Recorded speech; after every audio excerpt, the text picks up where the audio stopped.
What's up, everybody? Joe here with Joe's Disc Golf, and I apparently am having a fantastic stream connection to YouTube and a terrible one to Twitch. I'm using the same internet connection, the same OBS software, the same everything. So one of them is right, or both of them are wrong. I don't know. That's all I can say about that, because thank you YouTube and or Twitch/Amazon, because Amazon owns Twitch. I don't know what's going on. I'm just here to talk about disc golf, not tech. And we've got a whole bunch of fun stuff to talk about, including a multi-manufacturer deal with discs. Ultiworld has published their MPO and FPO Power Rankings. The national tour returns to Emporia, Kansas, for the Dynamic Discs Open, formerly the Glass Blown Open, and Infinite Discs Disc? Yeah, we got that going on. But that is not all we're going to talk about today. I've got a whole bunch of fun stuff to talk about, because some channel updates here. You may or may not have noticed that things have been a little quiet on the Joe's Disc Golf Podcast YouTube channel. Things on the Twitch side have been going smooth as butter, because all I do there is just live stream, because that's what Twitch is. YouTube is a video on demand service here, and I know you guys are demanding some service from me. Not that kind, get your mind out of the gutter. Before I get too far into that, I'd like to thank our sponsor for this segment here, Log, sponsoring our desk. What rolls downstairs, a loner in pairs, what rolls over your neighbor's dog, what's great for a snack, and it fits on your back. It's Log, Log, Log. It's big, it's heavy, it's wood. It's Log from Blammo. Obvious jokes are obvious, because we have no sponsors here. I do want to say thank you to all of you who are out there watching, listening, subscribing, following, rating, reviewing, doing all those lovely things that help people discover this podcast, this YouTube channel, and this Twitch stream. Yes, there's a lot going on, but I thank you all for all of that. On to the channel update here. As I said, you might have noticed things have been a little sparse on the YouTube side, and that is because of a couple various things. I absolutely destroyed my leg playing baseball, and my wife told me I'm no longer allowed to play baseball with the high schoolers. That is all true.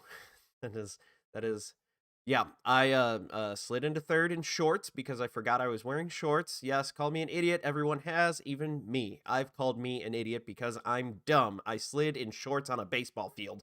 That is very, very true. I'm very dumb sometimes, despite having multiple degrees. But degrees don't mean you got the smarts. They just mean you know how to take a test and pass a class. That is my personal opinion there. Anyway, I also want to say that because of that and a few other things that have been going on in my life recently, I've not been able to get outside to record videos like I'd like. The weather on the days that I was in good condition to do that was not cooperating. But yesterday, the fates had it in. The fates, the stars aligned, the moon, the sun was over Jupiter, and Saturn was in Uranus, and Pluto is a planet. And I was able to record not one, but 3 videos. I've got a review of the EMAC Judge coming up. I've got a review of the Evader coming up. And I've got a review, a Battle of the Beef. It has been months since the Battle of the Beef has happened, and we are going some fun routes there. That is a lot of fun there. I think those are all the fun channel updates that I wanted to talk about there. Also, I mean, I will do my best to get those into audio podcast form. It's hard to sometimes do a review and then just put it in audio podcast, because I talk about how it looks and I throw it. And when I throw it, then you can't see it when you're listening on your favorite audio podcaster source. Listening to your favorite audio podcaster with the gravelly smooth voice here. Anyway, we're moving on from that topic. The Fort Wayne Disc Golf Club, we are moving into the final round, the championship round of the match play March Madness thing that our club was doing. We started with 64 and we're down to 2, and yours truly is unfortunately not one of those people. Proud to say, though, that I gave everything I had and did far better than I ever could have imagined in that. Not only was I, according to my PDGA rating, the lowest rated player by at least 100 points. I was also, I believe, I was the only person not a pro. There's one guy who I think plays pro but hasn't accepted money, so take that as you will. I technically not. He can still play but I'd call him still a pro, but I digress. Anyway, I'm the only person who is by far not a pro on that card, and yet we had 2 doubles going. We were the first pair. We went and we played 23 holes to determine a winner. 23 holes. Now, to be fair, that's only 4 extra holes. Now you're saying, how is that only 4? Well, the course we played is a 19-hole course because Tillman Park is 19 holes for reasons. It's okay. It's fun. It's a ton of fun. The other card, they finished in 17 holes. Unfortunately, through a few errors on my end, I lost it. I was playing arguably the best player in our club by a long shot. I've played with him many times before, and he has thoroughly kicked my ass. However, this time I came out to play with nothing to lose, and match play I could go big, and if I shoot a 5 or a 6 on a hole, it did not matter. Because at the end of the day, it just matters how many holes you win, not how many strokes you have. So I was a little upset with how that went. Obviously, just because, not so much because of how I played, but just losing. I hate to lose. I don't know anybody who likes to win, I know a lot of people who like to win. I don't know anybody who likes to lose. So I was a little upset, especially the couple hours right after that. It stung a little bit. However, it is what it is, and I've accepted that, and I'm ready to go back for next year. I know what I have to work on. My putting, big time. My drives were spot on. I outdrove the card several times, which was fantastic. I even big putted the card on we started on hole 10, so that was hole 15. I drained about 100-footer and just was super excited. It was a beautiful shot. The next guy up missed a 70-ish footer. Another guy missed a 30-footer. He had a spit out. Another guy missed a 25-footer. He had a spit out. So that was very exciting to see all these big guys getting big putted by yours truly, being so fantastic at my putting from 100 feet out. However, I'm not normally that good, although I take that back. From 100 feet out, I managed to seem to catch some part of the target. Rarely the chains. Rarely the chains. However, it happens. But practice makes perfect, and only perfect practice makes perfect play. So I know what I need to do. I need to work on some putting, some driving, and my arm is still a little sore today. Just keeping an eye on the chat. Hey, Twitch has finally joined the crowd here, and I now have an excellent bit rate for this stream. You may be wondering why I'm looking off to my left a lot and up. Well, that is exactly where my old main monitor is. Thank you, Daddy Elon, for saying Dogecoin is awesome, or I think you just tweeted Dogecoin, and then everybody bought it. I had a couple thousand Dogecoin from way back when it was worth nothing, essentially. And, well, he pushed it up to 30 cents, and I bought a monitor. I bought a really nice monitor, and it was nice. Thank you, Daddy Elon, for turning my Christmas money into even more fun money. So, there's my little advice. If you're into getting into crypto, I will shamelessly plug this. I am on Coinbase, and Coinbase is fantastic. So, with Coinbase, you can get free crypto by learning about crypto. You get a couple coins here and there. They're usually not worth much. But you let them sit, you let them ride, and that coin that's worth $1 is now worth $1.50 or something. You could trade that, you can convert it to something else. It's pretty fantastic how that goes. You can also follow my link in the description, which I'll put in later. you can follow my link, and when you buy, sell, or trade $100 worth of crypto, any crypto, and my voice squeaked, puberty is awesome. If you buy, sell, or trade $100 worth of cryptocurrency, you get $10 in Bitcoin. If you're lucky, Bitcoin, last I looked, was down to 48,000. It was up at 60,000. So you get that $10 at 48,000 and it bumps up to 60,000. You're up, I don't know, what is that? 20%, give or take. And mental math is hard right now. I'm thinking of a lot of different things at the same time. So you can always go ahead and do that, and you'll be able to get that up and running there. So, not a sponsor, just a shameless plug. Go ahead and do that. You can also, here's the deal. You use my link, you get $10, I get $10. That's how it goes. So that's a great way. Like I said, if you're trying to get into crypto, it's a great way to do it. I do not have any financial advice. I've made some lucky calls. So don't take anything I say for hard truth. I cannot guarantee you make any money at all, other than when you learn about crypto. I can guarantee that when you play their videos and do their stupid little things, you can get some money in crypto. I think it's like $40 total across like 6 or 7 various cryptocurrencies. Again, you use my link, you get $10, I get $10 when you buy, sell, or trade $100 worth of crypto. That money goes straight back into the channel and helps with other things like upgrading my lighting. Ooh, fancy lights behind me. Look at that. Got some uplighting. I've got some fancier lighting here that you can't see. It's off camera. You can kind of see it reflecting in my glasses here. But that is how that's going. Trying to make everything look purty. Make it look purty.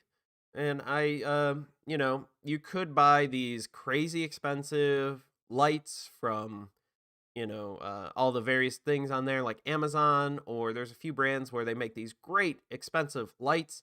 However, I just got some shop lights, got some low light bulbs, put a sheet of paper in front of them to make a poor man's white box, and well, guess what? Or softbox, I think it's called. I don't know. I don't do this kind of crap. That's not my thing. I know disc golf. I don't know cameras and that kind of terminology. But I do know that I look purty. I got a face for radio and podcasting now. But I think that's enough yammering about that. Let's get into our first fun topic here, and that is a new disc by Infinite Discs.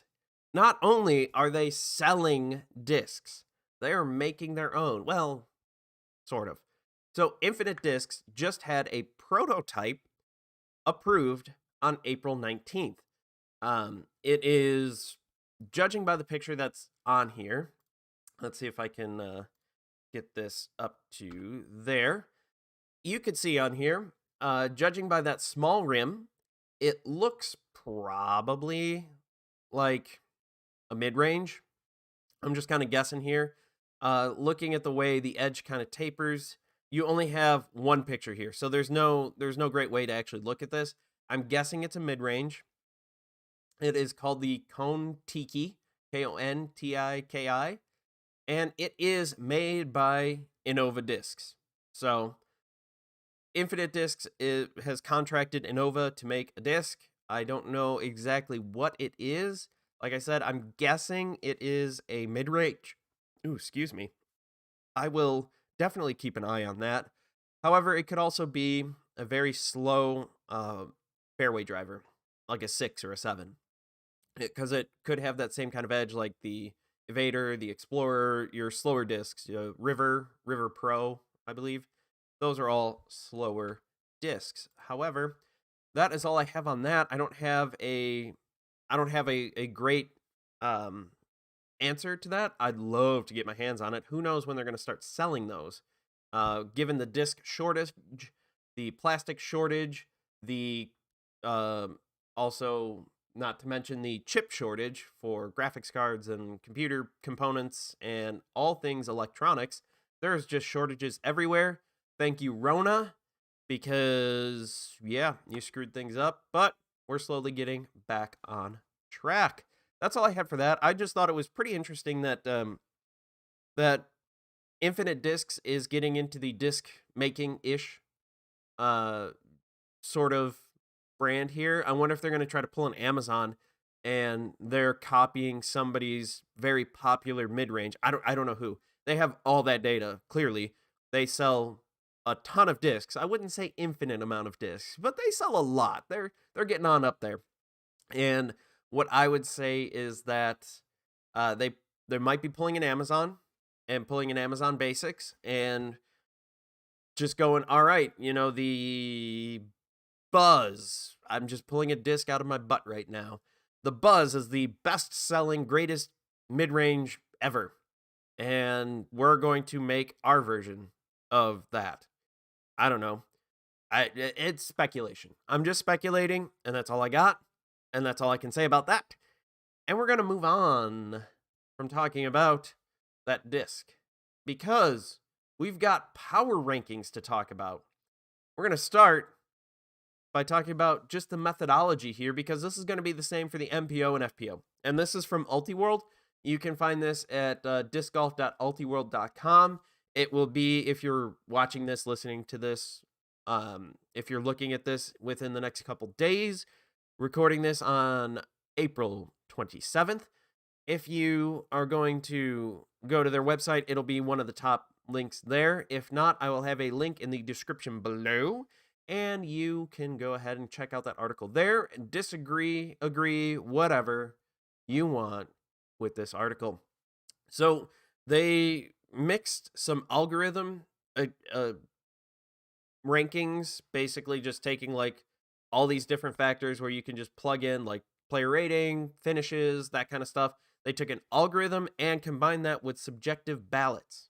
So the staff there at Ultiworld had to vote on who their power rankings were, and they went 1 through 25, much like all the other power rankings of every other sport. So this is the second time they've done this, so things have changed a bit, and I'll have some updates on who's moved and that kind of stuff as we get through to it. They also, with their algorithm, throw out older data. Basically, the further away you get, like if you won Worlds 3 years ago, that's great, but that doesn't mean much now because a lot can happen in 3 years. You're getting older. It could be getting harder for you to play. You could have some new competition coming in. I mean, look at what's going on there with Calvin Heimberg exploding onto the scene. That's kind of changed. That's changed things. So they have 4 criteria for the subjective balloting that they want you to look at. The results from the Elite and Silver Series events, UDisc and PDGA statistical measures, the previous Ultiworld Disc Golf Power Rankings, and the 4th option here, which they call their super subjective vibes, gut feeling, and premonitions heading into Dynamic Discs Open. Now, lots of fun coming out of here. Excuse me, sorry. But what we're going to say here is I'm just going to go through the list and kind of talk about it. We're going to go from the bottom up. And we're going to be starting with some people that I don't know off the top of my head, that I haven't heard of recently. But these are people. We are starting with the FPO. We've got 25th, new to the list, Sammy Keddington. 24th, dropping 1 spot from 23, Nicole Bradley. Overtaking her in the 23rd spot, we've got Maria Olivia, who is also new to the list. Kelly McMoran has dropped 3 spots to 22nd from 19. Casey Pennington, she has dropped 1 spot from 20 to 21. Ellen Wideboom has dropped 6 spots. That is a tough fall there, from 14th to 20th. Madison Walker has dropped 6 spots as well, from 13th to 19th. Stephanie Vincent has dropped 2 spots, from 16th to 18th. Erica Stinchcomb, new to the list, a Westside Discs. Beautiful player, fantastic. I love her play. She is fantastic. Her play is just some of the most fun that I like to watch. She is new to the list. She deserves to be on this list, and it is great. We also have, jumping up 2 spots from 18th to 16th, Vanessa Van Dyken. Macy Walker has moved up 2 spots on the power ranking list to 15th. She had a fantastic showing at Jonesboro. She was not at the Mid-America Open, which was sponsored by a car dealership that I can't, Joe Machin, whatever, uh, whoever in uh, Missouri, which unfortunately, side note there, that turned out to be an interesting time there because 2 days before the tournament was supposed to start, the course that they were supposed to play became unplayable because of that crazy, crazy winter storm that came through, destroyed, basically made the course unplayable, unsafe. So they had to change venues last second. It was upsetting. People were a little upset, but at the same time, there's not much you can do about that because, well, you got to be safe. You got to have a course that's playable. It happens, unfortunately. Rebecca Cox has dropped 3 places to 14th. Holly Finley has dropped 1 place to 13th. Lisa Fakis has dropped 2 points to 12th place. Valerie Mandajuano has dropped 3 places. I was big on her coming out of Vegas, and what was right after Vegas? I am blanking. But Texas, like Vegas into Texas States, I was big on her, and unfortunately, she has not done quite as well. Ahead of her is Alexis Mandajuano, who jumped 11 spots to take that 10th place rating. Lots of fun there. Jessica Weiss stays steady at 9th place. Owen Scoggins has dropped 4 places to 8th place. And I was also big on her coming off of Vegas as well. I was bigger on Kona, who we will get to here shortly. Heather Young has jumped 8 places to 7th. Missy Gannon stays steady at 6th place. Kona Panis has dropped 3 places to 5th place. I was, like I said, big on her to begin the season. However, things have not quite panned out for her just as I had thought. But, you know, it's a long season. There's a lot of factors going into it, and I'm sure she's going to recover. Haley King has jumped 3 spots to take the 4th place spot. Paige Pierce has dropped 2 places. She is no longer number 1 in the power ranking. She is number 3. She has been kind of all over the board. Things this year for her are not going well, and I don't know what it is. I hope it's not an injury. I hope it's more of a mental thing, because a mental thing, in my opinion, in terms of sports, is easier to get over. You can just go out one day and just go lights out and then realize, hey, I'm back. Now, physical injury, I mean, look at what happened with Simon. He is still out, planning to come back with the OTB Open, hopefully, if everything still goes well with his therapy, with everything he's doing. I hope he's doing all right. He's been posting more videos, and it looks like he's doing pretty well in terms of how he's doing. He's not throwing full power yet, but he's still, like, Simon not at full power, even if it's 80%, is still a really good disc golfer. Coming back, Paige Pierce, I really hope that everything's okay with her. I really want her to do well. I do. However, not to overshadow the next 2 fantastic ladies, we have Sarah Hokum, who is in 2nd place. She jumped up 3 spots. She's been doing well. She's been playing lights out. And our number 1 FPO player, Katrina Allen. No surprise there. I mean, Paige Pierce has not been playing well, but Sarah Hokum and Katrina Allen have been playing lights out. Katrina Allen, I mean, for a long time, it was Katrina and Paige battling back and forth, like 2 gladiators just beating the snot out of each other, and everybody else was just hoping for 3rd place with the way those 2 were going. But as more women have joined the FPO side, we've got more talent, and FPO is getting more and more exciting to watch. Now, I mean, not that I didn't love the battles between Paige and Katrina, it's just having that more depth, that more variety. Like, you look at the men's side, and the top 10 players, any one of them can just go off and win a tournament. Now, you've got guys that will be more likely to win than others, like Ricky or Paul. However, guys like Calvin are showing up, and Eagle, and when Simon was healthy, and Kevin Jones. We'll get into the men's power rankings, but it's just more fun to see that depth. So I can't wait to see in the next couple years how the women's side of the PDGA Pro Tour is going to just explode. It's going to be so much fun to watch. But let me know on Twitter, on Instagram, on Facebook at Joe's Disc Golf what you think about the FPO Power Rankings. Do you agree? Do you disagree? How would you change them? What would you say we could do different to change how they rank everybody? I don't know. Moving on to the MPO side, as I mentioned before, the same breakdown. It's the same power ranking structure as the FPO side. That's why I talked about that at the beginning. We've got to go. Oh, that's what else I forgot to talk about. We've got to talk about the FPO. We had a few players who had dropped from the rankings. Emily Beach, she was 22. Christine Jennings, she was 24th. And Elaine King was 25th. They all dropped from the rankings there. Forgot to add those in.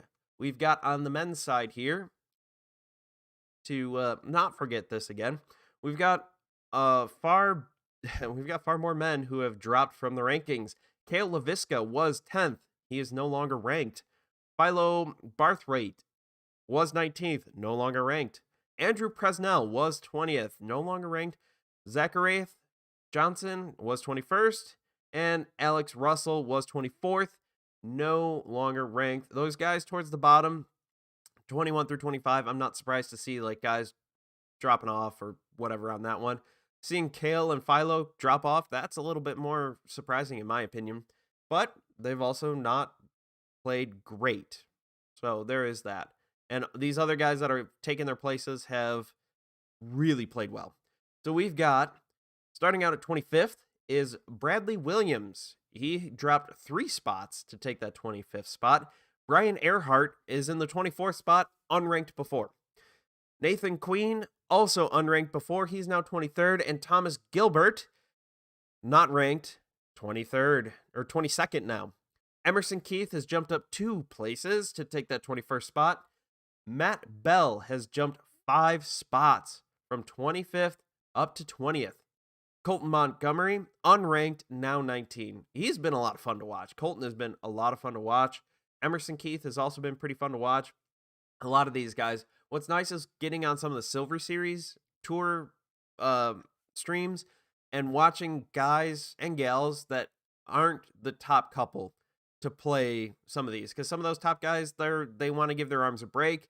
They don't necessarily need those extra tour points because it's only worth, I believe it's only worth like 25% of what a regular tour series win would be.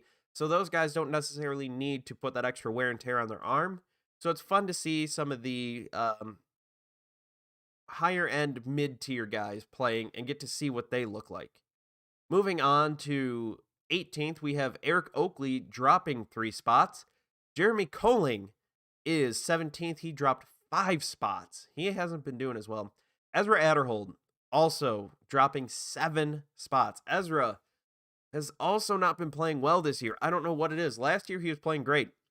And maybe it's that rookie-ish style that was going on there where he was just going out. He had nothing to lose. No one really, I mean, we knew about him and we got to know about him a little more as the season went on. But for the most part, Ezra just kind of came out of nowhere, sort of, and just, had no expectations. And when you're playing with no expectations, you're playing loose, you're playing fun, you're just having a great time, excited to be there. And this year there are expectations. He's got a sponsorship with Innova. Discraft. My bad. The logos on this page that I'm looking at are incredibly tiny. And the Innova and Discraft logos, when they're about this big, for those of you who can't see how close my fingers were on audio podcast, they were about 2 millimeters away. But I digress. Moving back into this, Ezra just, I don't know, he's got expectations this year. I think he's not managing it as well. He's got a lot to learn. I mean, again, like I said, he had 0 expectations last year. No one thought he was going to do as well as he did, even when he was doing really well. And he was just kind of that guy on tour that, whatever, I'm just going to go out, I'm going to have fun. This year, there are some more expectations with him. So I think he's struggling a little bit with the mental side of that. the dude's ripped, so I'm not really too worried about him being hurt or not strong enough to throw anything like that. But, it happens. It happens. Guys go up and down. It is what it is. Moving up to the 15th spot, moving up 2 spots, Kyle Klein. Chris Clemens holds steady at 14th. Drew Gibson with Infinite Discs. I wonder if he's going to try out that new disc.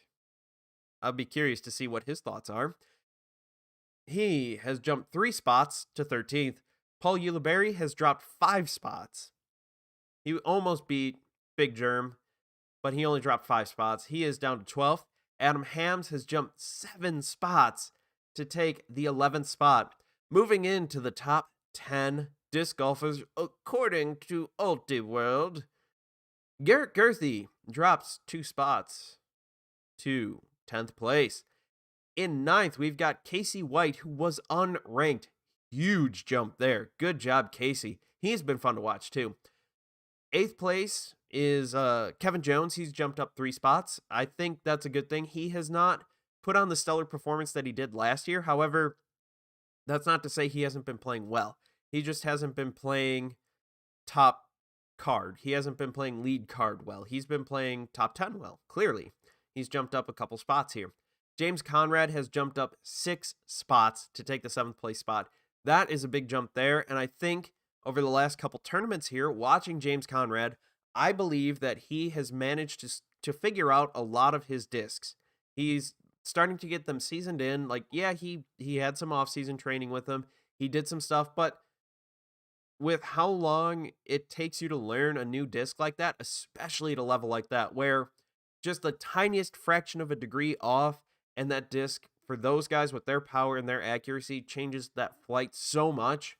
It's hard to see James playing like he is, but it's great to see that he's making these improvements. He's just getting better. You could see as he steps up, there's a little bit more confidence, a little more swagger as he goes. I think once he really gets settled in with MVP discs here and really gets comfortable with his bag, I think he's going to be a lot of fun to watch. He already is a lot of fun, but I think he's going to be able to make that next jump. He's going to get past this plateau and move up to the next level. Eagle McMahon has dropped 2 spots. I believe he's dropped a couple times. Well, no, their power ranking was not long after Vegas. Eagle McMahon has been, I don't know. It's been frustrating to watch because the talent that he has, he's just not been there. He had that huge win at Vegas, just total domination. And then after that, he's just fallen off a cliff. I don't know what's going on with him. Mental thing, I hope. Again, I hope he's not injured as well. I hope it's some mental thing that he's slowly climbing out of. It could be that, being on top kind of went to his head. He kind of got a little distracted. He got outside of his game, outside of his head. Hopefully he's just bringing that back in, and I wish the best for him. I don't want to see anyone fail. It's no fun to watch someone spiral down like that. It's fun to watch them succeed and keep going, and just hopefully everything goes well. Nico LaCastro stays steady at that 5th place spot. He has done pretty well overall. Big win at Waco, and I can't wait to see what he does here with Westside Discs, one of the partners of Dynamic Discs. I can't wait to see what they do over in Emporia, which we will talk about Dynamic Discs Open shortly. Chris Dickerson jumps 2 spots to take the 4th place spot. Paul Macbeth stays steady at 3rd. And we have a little bit of a toss-up here. Calvin Heimberg has dropped 1 spot to 2nd place, and Ricky Wysocki has moved up 1 spot to 1st place. No arguments here with those top 3. Ricky has been absolutely dominating. He is looking like himself from a couple of years ago when he was just absolute beast.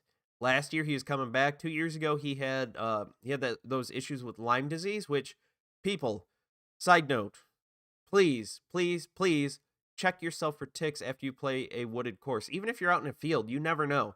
Please check yourself for ticks. They carry a whole bunch of diseases, including Lyme disease, and you can see how it utterly destroyed Ricky for a while there. He was finally just getting back to himself at the end of last year, And this year, he's clearly passed it. He is doing fantastic. But Lyme disease, among many other diseases, this is my plug as a healthcare provider. I strongly urge you to check yourself for ticks. Always have in your disc golf bag a tick removal kit. They're inexpensive. You can find them on Amazon and Walmart and Dick's Sporting Goods, outdoor stores, wherever. Please, please, please. Lyme disease is a very serious thing among all the other things you can get as well. Bug spray is a good thing. Sunblock is a good thing. So back to the power rankings after my little soapbox right there. Ricky has been absolutely dominating. Calvin has been doing great too. It's just Ricky is just playing out of his mind. And Paul Macbeth has been playing really well. I don't know what exactly is going on with him, but things are going well for those guys. So there is, those are the power rankings for the MPO and FPO. Sitting at the top, we've got Katrina Allen and Ricky Wysocki. Moving on, the national tour is going back to Emporia for the Dynamic Discs Open. This is formerly the Glassblown Open. Last year, as we all know, the Glassblown Open was technically canceled, and they held, for the first time ever, well, maybe not ever, but the Dynamic Discs Open in June. However, this is what is going on right now, is the formerly Glassblown Open. This is a new change, a new name to go along with and play here. Otherwise, everything else is the same. Sort of, obviously, COVID restrictions and whatnot. They are letting in limited amounts of spectators to go through. If you have not gotten your ticket now, yeah, good, you're not getting in. Sorry. However, this is a week-long event. There are courses everywhere. There are tournaments everywhere that pop up every single day. A lot of Flex Start C tiers that are going on. You can head out there and play a whole bunch of different courses. There are some people from our club that are out there. One of the guys who's sponsored by Dynamic Discs is out there as well playing, and I wish them all the best of luck. I'm incredibly jealous of all of you guys. There's no way that I think I could take the time off of work to be able to do that, because unfortunately, podcasting is not my full-time job. I do not make money off of this. Any dollars I get, and I do mean only dollars, go straight back into the setup, straight back into buying discs to go ahead and get reviews out for you guys. One of the things, as a side note, I'm looking at doing is reviewing the Pro Pole. This is supposed to be a disc golf strength trainer, and watching the videos that people have posted, I don't like it.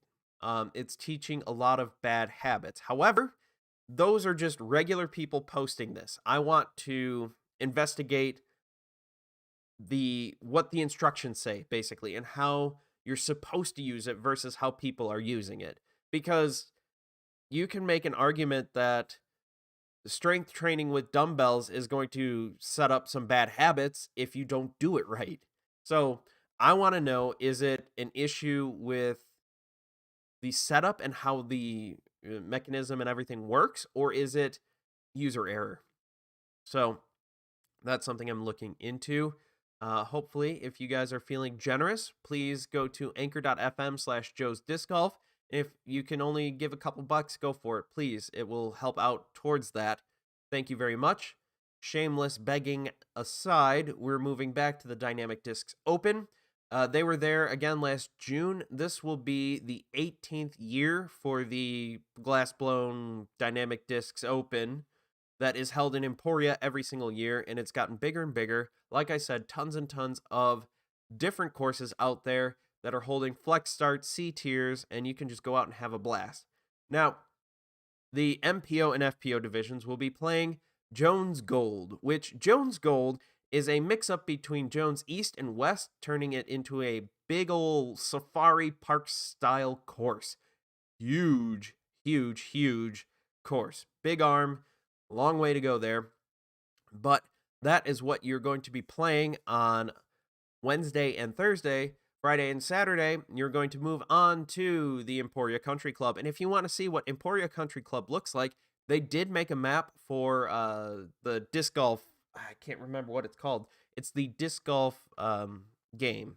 and they did a fantastic job. From what I understand, they did a fantastic job doing the making the course. It is just called the Disc Golf Game by Latitude 64. If you haven't played it, go out and play it. It's a ton of fun. Also, check out Simon Lazat. He plays that a ton, and I believe he live streams it.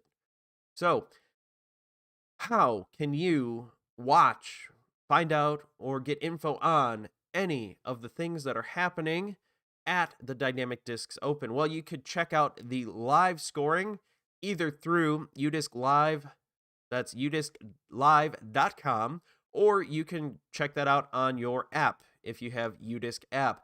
They will be keeping track of that all weekend long, and you'll be able to check out all the different players there. Again, as I mentioned, in-person spectating is limited. If you haven't gotten a ticket already, you're probably SOL. You can check out the round ratings and tee times for all of your favorite players and some of your least favorite players. Who knows? For everyone, really. Those will be on the PDGA website. They will have live video coverage of the MPO feature card, as well as the FPO feature card. On the MPO feature card, this will kick off on Wednesday. Probably, it usually goes around 2 o'clock. That's usually when they tee off. This will include Ricky Wysocki, Paul Macbeth, Nico Locastro, and Chris Clemens. We got 2 trilogy guys in there and 2 of the best guys in there. No offense, Nico and Chris. On the FPO side, we've got Katrina Allen, Owen Scoggins, Rebecca Cox, and Paige Shue. Those will be all of the featured people for MPO and FPO on Disc Golf Network. You can also hop on YouTube and check out the Disc Golf Pro Tour website or YouTube channel. They will have on Saturday the finals broadcast live.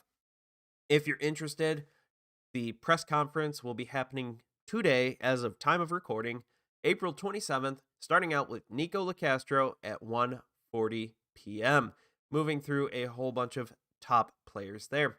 Post-produced coverage, there is a lot. We will have, of course, the ever-popular Jomez covering the MPO lead/feature card. Their feature card is Eagle McMahon, Calvin Heimberg, Emerson Keith, and Chris Dickerson for the first round. After that, it's whoever's the best. Who knows? With the way the winds are going to be blowing in Emporia, everything's out the window at this point. It could be anyone's game. Although I would be shocked if Ricky wasn't at the top, at least by the finals. Central Coast Disc Golf will have the FPO lead/feature card. We have Macy Walker, Kona Star Panis, Jennifer Allen, and Haley King all going out and rocking it on the FPO feature card for the first day. We'll see what happens when we come to day 2 at Jones Gold. Gatekeeper Media will have MPO Chase / another feature card. That feature card will include on day 1 Nate Sexton, Kevin Jones, Garrett Gerthy, and Eric Oakley. I'd like to apologize to Eric Oakley for always throwing his second shot first, because those guys are some bombers there. Good luck with all of that. Should be a ton of fun.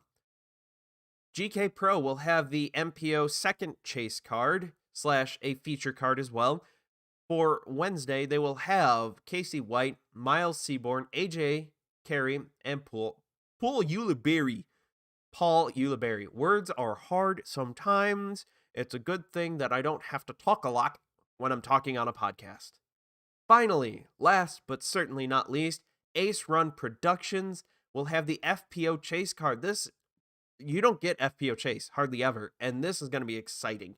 The feature card for Wednesday will be Ellen Wideboom, Jessica Weiss, Sarah Giplin, and Erica Stinchcomb. That'll be the first round. Second round, again, who knows? This is going to be a ton of fun.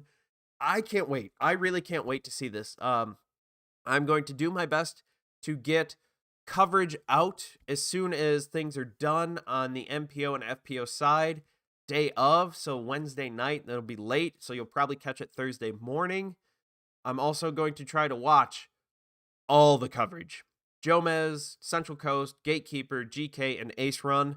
I'm going to try to catch all of that up and see what I noticed there, see what's going on with that, and, just try to make sense of it all.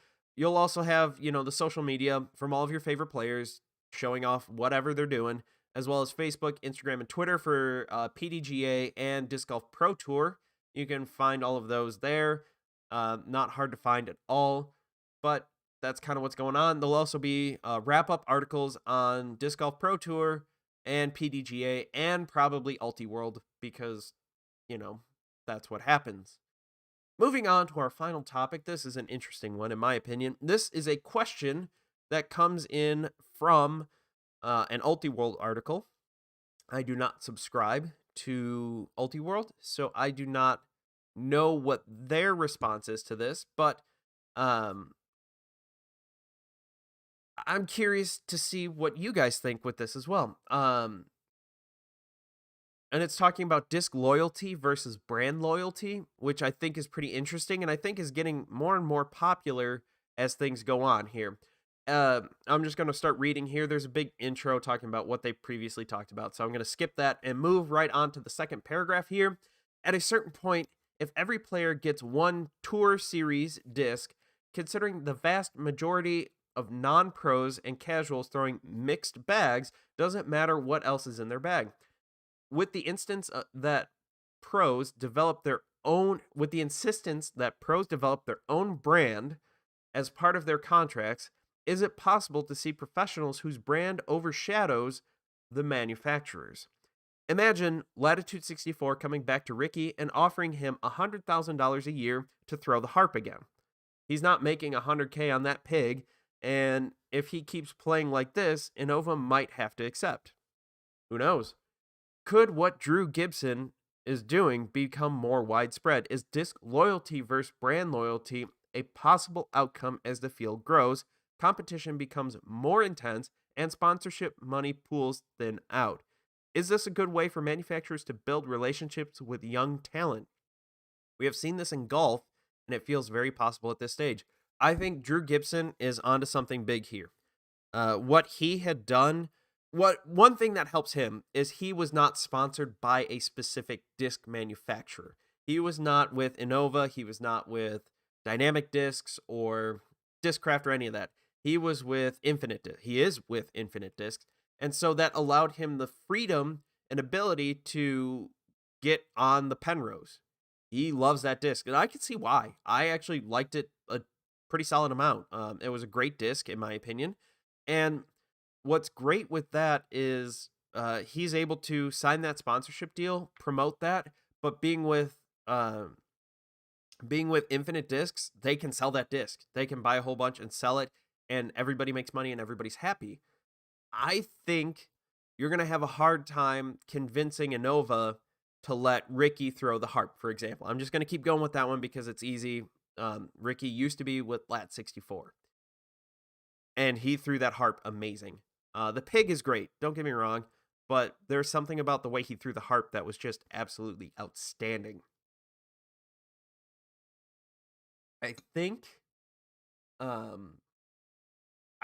that could be something that happens. With how this is going, with again, like this person who submitted the question, yeah, that is a possibility of something that can happen because look at Paul Macbeth. He signed a 4-year, $1 million contract for Discraft. And 1 year later, he was able to renegotiate. They wanted to renegotiate, and he signed a 10-year, $10 million deal. And he gets a couple bucks from every disc that is sold with his name on it. So he is making tons and tons and tons of money. Rumor is last year he made $1 million just from the discs he sold with his name on it. So I could see guys like Paul, guys like Simon and Ricky getting enough clout, getting a big enough following to go back to their respective manufacturers and go, you guys are fantastic, but Ricky goes and, you guys are great. Innova, I love you guys, but I want to throw the harp. And I'm big enough. Screw you guys, I'm going home. I think he's getting to the point where he could do that. And I think we've got a few guys that could do it. Now, I don't think Paul Macbeth would do that off the top of my head. It doesn't seem to be his style. And he's got a pretty sweet contract. Let's not lie. He's the best paid disc golf pro out there, at least in terms of a single sponsorship deal. Now, I don't know how much everybody else is making based on various sponsorships all pooled up and all that, but yeah, it'll be interesting to see what happens there. I think that's a direction we're going, and in the next couple years, I could see Dynamic Disc reaching out to some local guy out here in Fort Wayne and say, "Hey, you throw the trespass really good. Do you want to sign a contract just for the trespass, and we'll give you, I don't know, we'll give you a handful, you'll get 50 of them a year or something. I don't know. I'm just pulling numbers out of my butt. And we'll give you $5,000. I'm talking like low level pros. But as they get better, they come back and say, all right, well, next year we'll give you 10 grand to throw it. And you just got to promote the trespass and say how much you love the dynamic disc trespass, and just say that over and over again. We don't care about anything else. Just say how much you love the dynamic disc trespass. Or I don't know, somebody else saying like Nova coming out and saying how much you like the boss, and the boss is the best driver ever for X shot. I don't know. I could see that happening, and it could turn into kind of like a NASCAR sponsorship where all these guys have these polos that just have stickers everywhere of like, I got, a sticker with dynamic disc trespass, another one with the Latitude 64 anvil, Discraft Buzz, the nuke, whatever. I could see that happening. That could be interesting. I think another person I just thought of was Brody Smith. Probably could make a play for something like that as well. Yes, he was sponsored by them for a long time with Ultimate Frisbee. There weren't really other great options for Ultimate Frisbee in terms of that kind of stuff. But I'm not saying that's bad. They make a great disc. So could be interesting to see how that all pans out here in the future. Now, I believe that brings us to the end of our show. I want to thank you all for bearing with me as I had a few technical difficulties at the beginning. I want to thank you all for watching, listening, liking, subscribing, rating, reviewing, doing all that fun stuff on YouTube, on wherever you get your podcasts. Leave a chat message. I just got a new follower, Equal Mun. Thank you, and Glove Slap. Thank you. You followed yesterday, but I was not on, so you're probably catching a video on demand. Thank you all for watching. Don't forget to like and subscribe. Follow me on Twitter, on Instagram at Joe's Disc Golf. You can follow me, subscribe, watch on YouTube, on Twitch. You can follow me there.